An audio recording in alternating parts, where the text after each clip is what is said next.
Hello students, welcome to desert rose साइकिस। मेरा नाम अली हसन है। मैं एमएस क्लिनिकल साइकोलॉजिस्ट हूँ। आज हम बात करेंगे theory of personality by Carl Jung. चलें स्टार्ट करते हैं। स्टूडेंट्स, अंदाजे बयां रंग बदल देता है, वरना दुनिया में कोई नई बात नहीं। फर्स्ट ऑफ ऑल हम इंट्रोडक्शन को देखते हैं। अब जो कार्ल यंग की पर्सनालिटी का एक नजरिया है, बड़ा इंपॉर्टेंट और डीप कॉन्सेप्ट है, जो यूनिटी और होलनेस के हवाले से है। इसका मतलब है कि इंसान अपनी पूरी शख्सियत को समझने की कोशिश करता है। जो उसके थॉट्स हैं, मतलब जो सोच है, फीलिंग, जज्बात और बिहेवियर, मतलब रवैये का जो एक मजमूआ होता है, चाहे वो कॉन्शियस हालत में हो या अनकॉन्शियस हालत में हो, दोनों में ये समझने की कोशिश करता है। अब कार्ल जंग के मुताबिक पर्सनालिटी का जो सेल्फ है, वो पूरी पर्सनालिटी का सेंटर है और उसी में पूरी शख्सियत की तमाम, वो कहते हैं कि पहलू समाये हुए हैं। अब ये सेल्फ ना सिर्फ हमारे कॉन्शियस का हिस्से को रिप्रेजेंट करता है, बल्कि अनकॉन्शियस को भी इंक्लूड करता है। अब ये जो प्रोसेस है अपनी शख्सियत को समझने का, इसे इंडिविजुएशन कहा जाता है।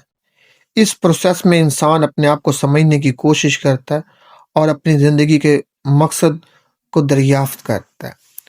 अब ये जो होलनेस या पूरी शख्सियत का कॉन्सेप्ट जंग के नज़दीक हर शख्स के लिए ज़िंदगी का सबसे बड़ा मकसद है। इसके लिए इंसान अपने अनकॉन्शियस को कॉन्शियस के साथ इंटीग्रेट करता है, यानी जो चीज़ें हमारे अंदर छुपी होती हैं उनको समझने की कोशिश करता है। अब कार्ल जंग के जो नज़दीक शख्सियत को समझने का एक और तरीका ये है कि हम अपनी सोच, जज्बात, रवैये के हवाले से अपने आप को कैटेगराइज करें। हर शख्स अपनी शख्सियत को समझने के लिए कुछ खास एटीट्यूड, मतलब रवैये और साइकोलॉजिकल फंक्शंस का इस्तेमाल करता है। अब कार्ल जंग के मुताबिक शख्सियत का जो डेवलपमेंट है हमारी ज़िंदगी के हर दौर में होता है, जैसे बचपन, जवानी, बुढ़ापा, मतलब पूरी उम्र। अब कार्ल जंग का ये भी कहना था कि इंसान अपनी लाइफ टाइम में अपनी शख्सियत को पहचानने और डेवलप करने की कोशिश करता है, और इस सफ़र में हमारे जो कॉन्शियस और अनकॉन्शियस दोनों का एक अहम किरदार होता है। अब हम बात करते हैं लेवल ऑफ कॉन्शियसनेस पर। अब कार्ल जंग के मुताबिक शख्सियत को समझने के लिए ये 3 लेवल ऑफ कॉन्शियसनेस आइडेंटिफाई करते हैं। अब ये 3 लेवल इंसान की जो मेंटल और इमोशनल हालात को समझने में हेल्प करते हैं। हर लेवल अपनी जगह पर ज़रूरी है और इंसान की पर्सनालिटी को बेहतर समझने के लिए इन्हें समझना बहुत ज़रूरी है। फर्स्ट है कॉन्शियस लेवल, सेकंड है पर्सनल अनकॉन्शियस, थर्ड है कलेक्टिव अनकॉन्शियस। चले इन्हें डिटेल से समझते हैं। अब हम फर्स्ट लेवल को समझते हैं, द कॉन्शियस लेवल। अब कॉन्शियस लेवल यानी शऊर का पहला लेवल वो है जो इंसान को अपनी जिंदगी में डायरेक्टली दिखाई देता है। ये वो चीजें होती हैं, ये वो चीजें हैं जो हम अपने दिमाग में एक्टिवली एक्सपीरियंस करते हैं, जैसे कि हमारी सोच, हमारे इमोशंस, हमारे एक्शन। अब इस लेवल पर इंसान अपनी पूरी शख्सियत को समझने की कोशिश करता है और इस लेवल पर ईगो का बड़ा इंपॉर्टेंट रोल प्ले है। अब इसमें फर्स्ट आता है इंडिविजुएशन। अब इंडिविजुएशन का जो अमल है, जंग ने इस प्रोसेस को इंडिविजुएशन कहा। अब इसका मतलब है कि अपने आप को समझना और अपनी शख्सियत को एक पूरी तरह से डेवलप करना। इस प्रोसेस के दौरान इंसान अपनी लाइफ के हर पहलू को समझता है और अपनी पर्सनैलिटी को इंटीग्रेट करता है। ये एक लंबा सफर होता है जिसमें इंसान अपने अनकॉन्शियस कंटेंट को कॉन्शियस के लेवल पर लाने की कोशिश करता है। अब इसका जो पर्पस है, ये होता है कि इंसान अपनी पूरी शख्सियत को समझ सके और अपनी जिंदगी में बैलेंस और हार्मोनी ला पाए। तो कार्ल जंग के मुताबिक ये जो प्रोसेस है, प्रोसेस ऑफ इंडिविजुएशन, बहुत इंपॉर्टेंट है, क्योंकि इससे इंसान अपने आप को समझता है और अपने इनर सेल्फ के साथ कांटेक्ट बनाता है। जब इंसान अपने अनकॉन्शियस और कॉन्शियस थॉट्स को इंटीग्रेट करता है, तो उसका जो सेल्फ है समझना आसान हो जाता है। फिर इसमें सेकंड आता है रोल ऑफ ईगो, मतलब ईगो का किरदार। अब ईगो का क्या रोल है इस कॉन्शियस लेवल में, सबसे ज्यादा जरूरी है, क्योंकि ईगो वो चीज है जो हमारी थॉट्स, फीलिंग्स और बिहेवियर और एक्शन को ऑर्गेनाइज करता है। अब ये इंसान को अपनी आइडेंटिटी का एहसास दिलाता है और इससे इंसान को अपने गोल्स और मकसद को समझने में मदद मिलती है। अब कार्ल जंग के मुताबिक ईगो इंसान की सोच और इमोशंस को ऑर्गेनाइज करता है ताकि इंसान अपने आप को एक कोहेरेंट शख्सियत के तौर पर समझ सके। अब ईगो का काम यह है कि वो अनकॉन्शियस मटेरियल को कॉन्शियस में लाना चाहता है ताकि इंसान अपनी लाइफ को बेटर और वेल बैलेंस तरीके से जी सके। जब ईगो कॉन्शियस लेवल पर अपने थॉट्स और फीलिंग को सिलेक्ट करता है तो वो अपनी आइडेंटिटी को मेंटेन करता है। अगर ईगो का काम सही तरीके से हो तो इंसान अपनी लाइफ को आसानी से समझता है और उसकी शख्सियत जो है कोहेरेंट और बैलेंस होती है। फिर आता है ब्रिंगिंग अनकॉन्शियस टू कॉन्शियस। अब इंडिविजुएशन के प्रोसेस का एक पार्ट ये भी है कि इंसान अपने अनकॉन्शियस कंटेंट को कॉन्शियस लेवल पर लाता है। ये जो प्रोसेस है इंसान के लिए ज़रूरी है क्योंकि जब अनकॉन्शियस चीज़ें कॉन्शियस बन जाती हैं तो इंसान अपनी पर्सनैलिटी के हर पहलू को समझ पाता है। अब कार्ल जंग के मुताबिक ये जो प्रोसेस है इंसान की लाइफ में बहुत इम्पोर्टेंट है। जब इंसान अपने अनकॉन्शियस कंटेंट को कॉन्शियस लेवल पर लाता है तो उसका जो सेल्फ है और इंडिविजुअलिटी है क्लियर होती है और इस प्रोसेस को पूरी तरह से अचीव करने के लिए इंसान को अपनी सोच और इमोशंस को एक्सप्लोर करना पड़ता है। फिर सेकंड है द पर्सनल अनकॉन्शियस।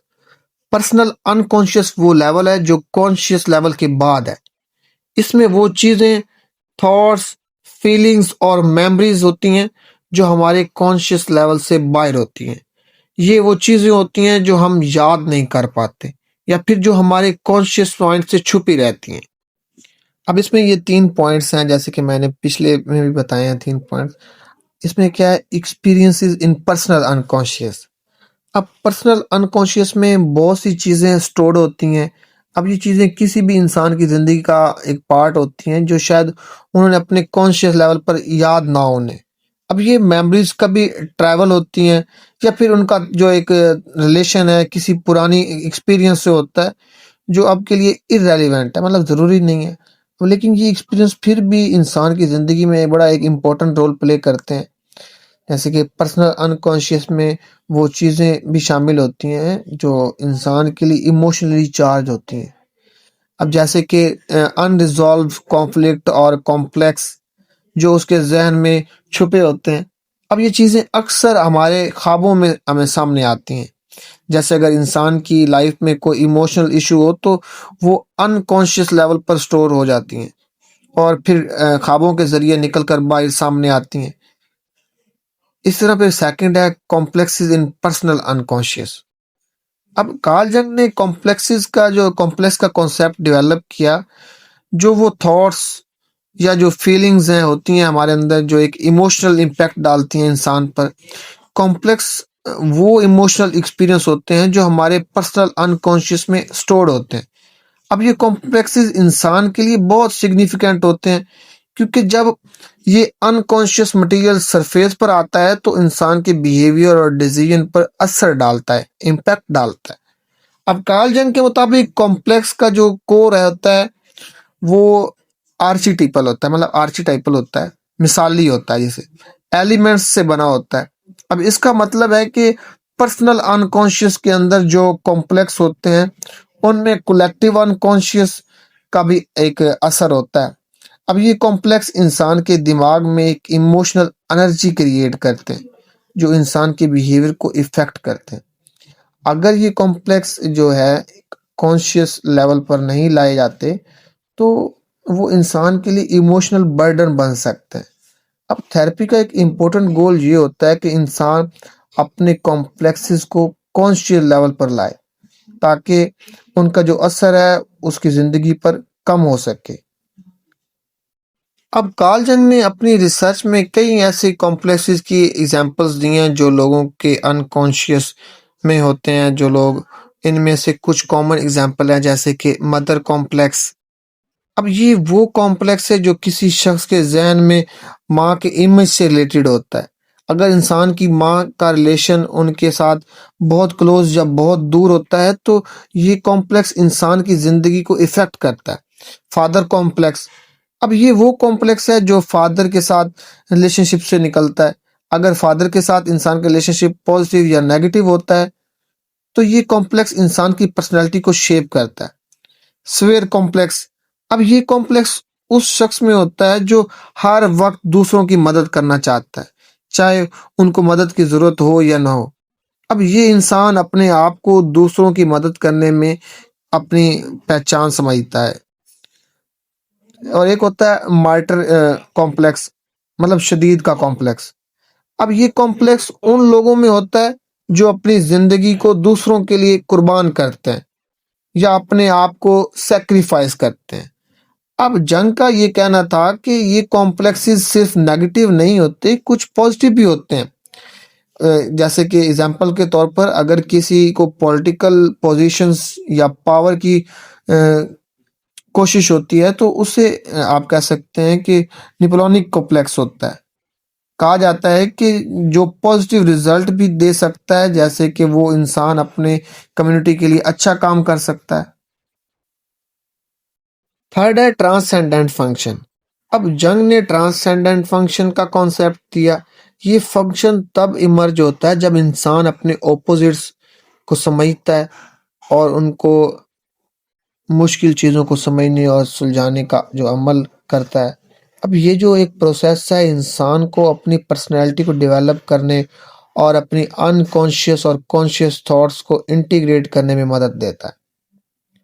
अब जंग के मुताबिक इंसान अपने ऑपोजिट को समझता है और उन्हें एक्सेप्ट करता है, तो वो एक नए सिंबॉलिक फॉर्म में अपनी जो पर्सनैलिटी को देख पाता है। इस अमल को थेरेप्यूटिक ग्रोथ के तौर पर भी देखा जा सकता है, जिसमें इंसान अपनी ज़िंदगी के जो कॉन्ट्रडिक्शंस को समझता है और अपनी पर्सनैलिटी को बेटर बनाता है। अब आता है द कलेक्टिव अनकॉन्शियस। अब कार्ल जंग का सबसे डिस्टिंक्टिव और इम्पोर्टेंट कॉन्सेप्ट है ये कलेक्टिव अनकॉन्शियस। ये कॉन्सेप्ट उनकी थ्योरी को दूसरी थ्योरी से अलग करता है। अब कलेक्टिव अनकॉन्शियस का मतलब है कि वो चीज़ें जो हर इंसान के अंदर कॉमन होती हैं और जो इंसान के एक्सपीरियंस के एक पार्ट होती हैं। अब ये चीज़ें इंसान के अनकॉन्शियस में होती हैं और ये इंसान के लिए यूनिवर्सल होती हैं। अगर हम इसकी डिफाइन देखें तो कलेक्टिव अनकॉन्शियस वो पार्ट है जो इंसान के जहन में होता है और जो हमारे कह सकते हैं कि जो हमें विरासत से हमारे पास आता है, मतलब कि नस्ल ब नस्ल। अब ये चीज़ें पूरी इंसानियत के लिए कॉमन होती हैं और हर इंसान के जहन में होती हैं। अब ये कॉन्सेप्ट और इमेज किसी भी शख्स से रिलेटेड नहीं होती, बल्कि ये सब इंसान के लिए शेयर्ड होती हैं। अब जंग का कहना है कि कलेक्टिव अनकॉन्शियस का जो ताल्लुक है हमारे बायोलॉजी से है, जैसे हमारे दिमाग के स्ट्रक्चर से, हमारी बॉडी के फंक्शन से। हर इंसान के पास एक स्पेसिफिक फिजियोलॉजी होती है, जैसे कि दिमाग, हाथ और पाँव, और ये इंसान को एक ही तरीके से सोचने और फील करने में मदद देते हैं। इसलिए सब इंसान एक ही तरीके से दुनिया को देखते हैं और अपने इन्वायरमेंट से रिएक्ट करते हैं। अब जंग ने कलेक्टिव अनकॉन्शियस को आर्चीटाइप्स, मतलब मिसाली सूरत का हिस्सा समझा। अब ये आर्चीटाइप्स वो फंडामेंटल आइडियाज हैं और इमेजेस हैं जो इंसान के जहन में होती हैं, जैसे डेथ का आर्चीटाइप, अब हीरो का आर्चीटाइप, मदर का आर्चीटाइप और अर्थ मदर का आर्चीटाइप। ये सारे यूनिवर्सल, सारी इंसानियत के लिए कॉमन एक्सपीरियंस हैं जो हर इंसान के अनकॉन्शियस में होते हैं। अब हम आर्चीटाइप्स पर बात करते हैं। आर्चीटाइप्स का जो कॉन्सेप्ट है कार्ल जंग की थ्योरी का सेंट्रल एलिमेंट है। ये वो आइडियाज, थीम्स और इमेज होती हैं जो सब इंसान के अनकॉन्शियस में कॉमन होती हैं। अब इनका ताल्लुक किसी भी शख्स से नहीं होता, बल्कि ये पूरी इंसानियत के लिए कॉमन होती हैं। आर्चीटाइप्स का स्ट्रक्चर जो है और फॉर्म यूनिवर्सल होता है, मतलब सारी इंसानियत के लिए शेयर्ड होता है। लेकिन उनका जो कंटेंट हर कल्चर और टाइम पीरियड में थोड़ा डिफरेंट हो सकता है। अब कार्ल जंग का कहना था कि आर्cheटाइप इंसान के दिमाग में पूरी इंसानियत की एक्सपीरियंस का एक पार्ट होती है, जो इंसान अपनी लाइफ के डिफरेंट सिचुएशन में समझता है। अब ये आर्cheटाइप इंसान की पर्सनालिटी को फॉर्म करती हैं और इंसान के जो बिहेवियर को इन्फ्लुएंस करती हैं। कॉमन आर्cheटाइप्स क्या होती हैं? अब कार्ल जंग ने कई आर्cheटाइप्स का जिक्र किया है जो हर इंसान के अनकॉन्शियस में होते हैं। अब इन आर्cheटाइप्स की कुछ मैं आपको एग्जांपल देता हूँ, जैसे कि मदर आर्cheटाइप्स। अब ये वो आइडिया है जो इंसान के अनकॉन्शियस में, मतलब माँ के रोल और इम्पोर्टेंस से रिलेटेड होता है। अब ये आर्cheटाइप इंसान के अंदर पलना और केयरिंग का एक सेंस बनाता है। हीरो आर्cheटाइप। अब हीरो का आर्cheटाइप, अब ये वो आर्cheटाइप है जो हर इंसान के अंदर होता है और जो इंसान को अपने गोल्स अचीव करने की कोशिश करने को इंस्पायर करता है।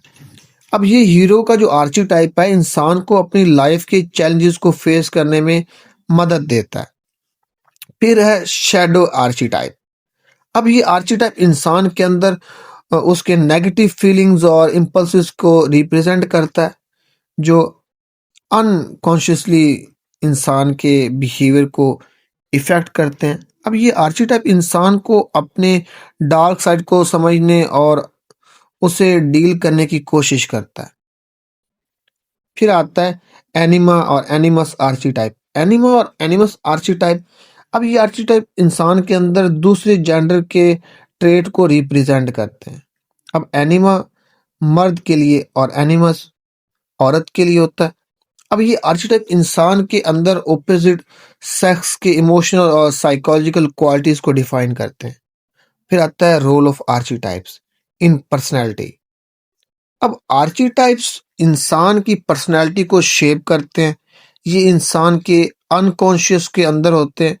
जब इंसान अपनी लाइफ में कुछ सिग्निफिकेंट एक्सपीरियंस करता है तो ये आर्cheटाइप उसके बिहेवियर को इन्फ्लुएंस करते हैं। जैसे अगर इंसान को किसी सिचुएशन में स्ट्रगल होता है तो हीरो का जो आर्cheटाइप है उसे अपनी स्ट्रेंथ और करेज को ड्रे ड्राफ्ट करने में, मतलब उसको हेल्प करता है।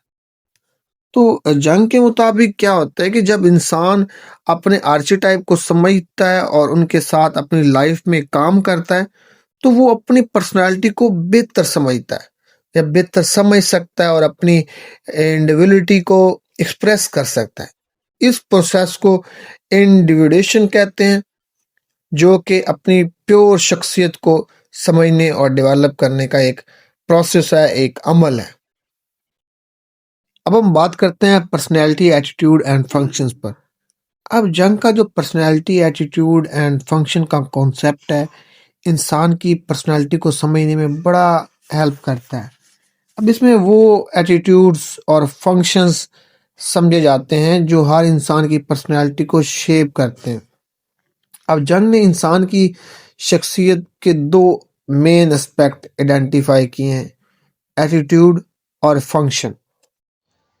अब पर्सनैलिटी एटीट्यूड में क्या होता है कि जंग के मुताबिक पर्सनैलिटी एटीट्यूड वो टेंडेंसीज हैं जो इंसान के बिहेवियर को गाइड करती हैं।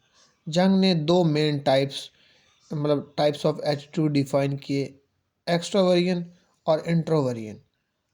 अब इनको हम डिटेल से समझते हैं। अब एक्स्ट्रावर्जन क्या है?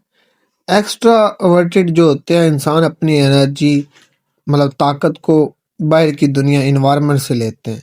ये लोग दूसरों से इंटरेक्शंस करना पसंद करते हैं और अपने आप को बाहर की दुनिया के हिसाब से समझते हैं।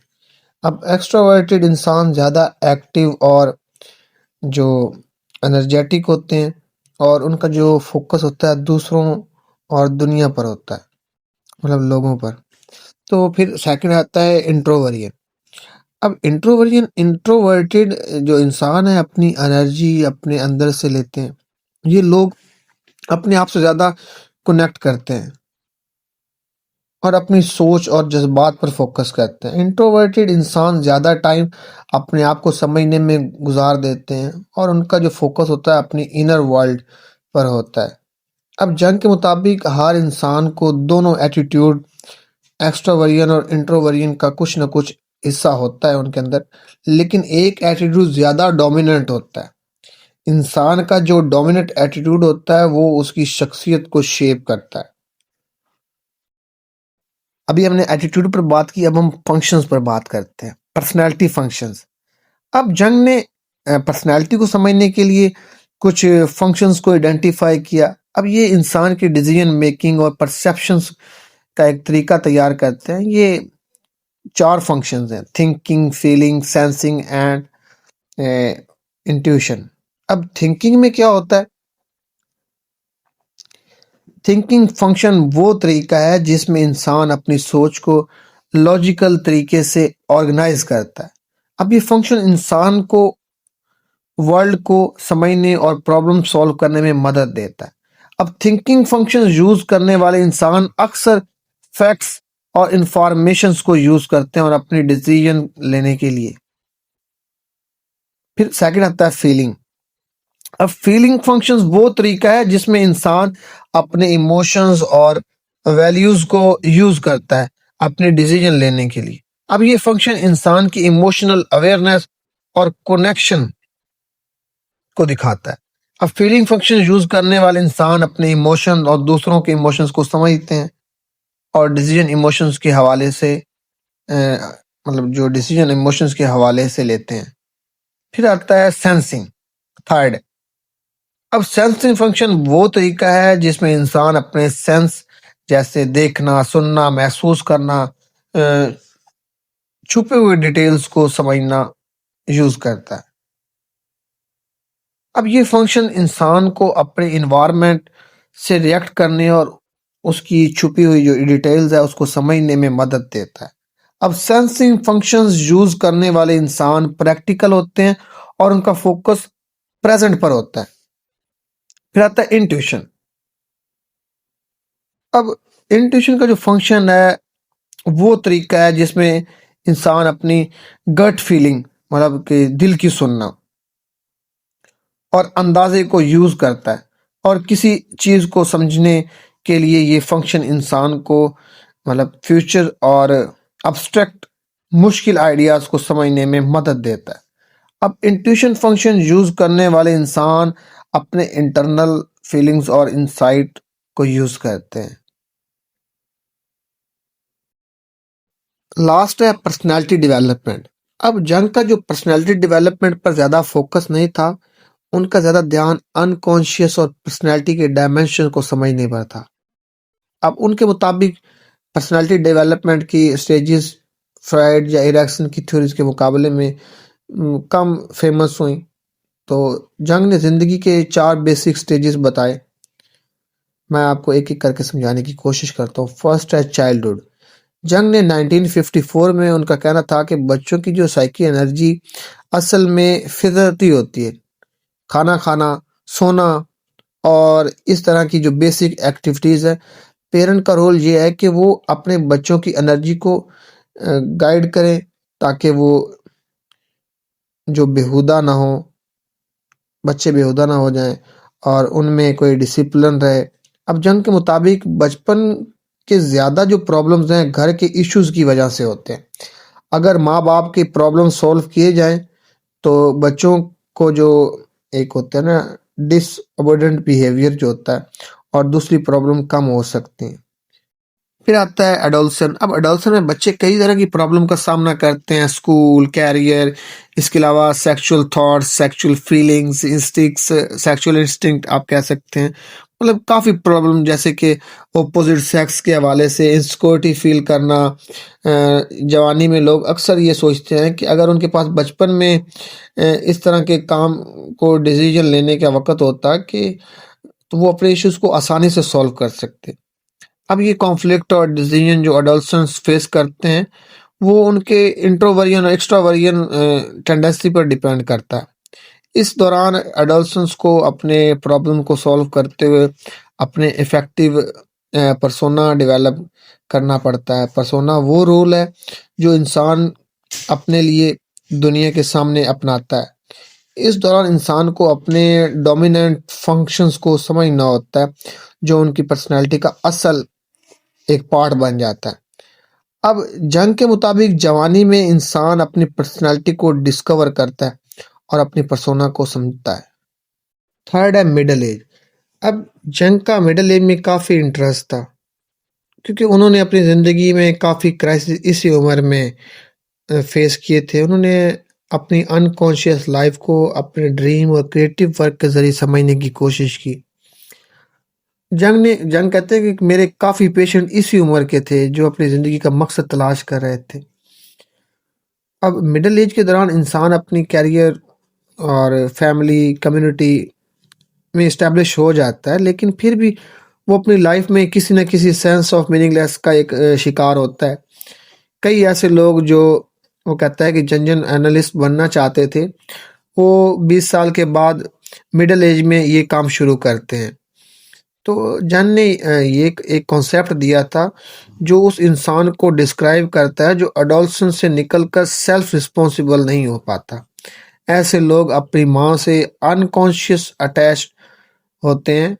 इसके अलावा फिर उन्होंने एक और टर्म का यूज़ किया था, जो अडल्टहुड की रिस्पॉन्सिबिलिटीज़ को एक्सेप्ट नहीं कर पाते, उसके लिए उन्होंने एक टर्म यूज़ की थी।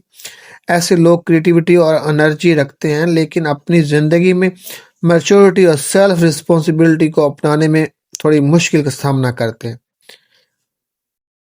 लास्ट है ओल्ड एज। अब जंग का मानना था कि ओल्ड एज के दौरान इंसान अपने अनकॉन्शियस में ज़्यादा वक्त गुजारने लगता है, लेकिन उनका ये भी कहना था कि ओल्ड एज के लोगों को अपनी लाइफ के एक्सपीरियंस को समझने और उसे उनसे मीनिंग ड्राइव करने चाहिए। अब ओल्ड एज एक ऐसा वक्त है जब इंसान अपने लाइफ के रिफ्लेक्शंस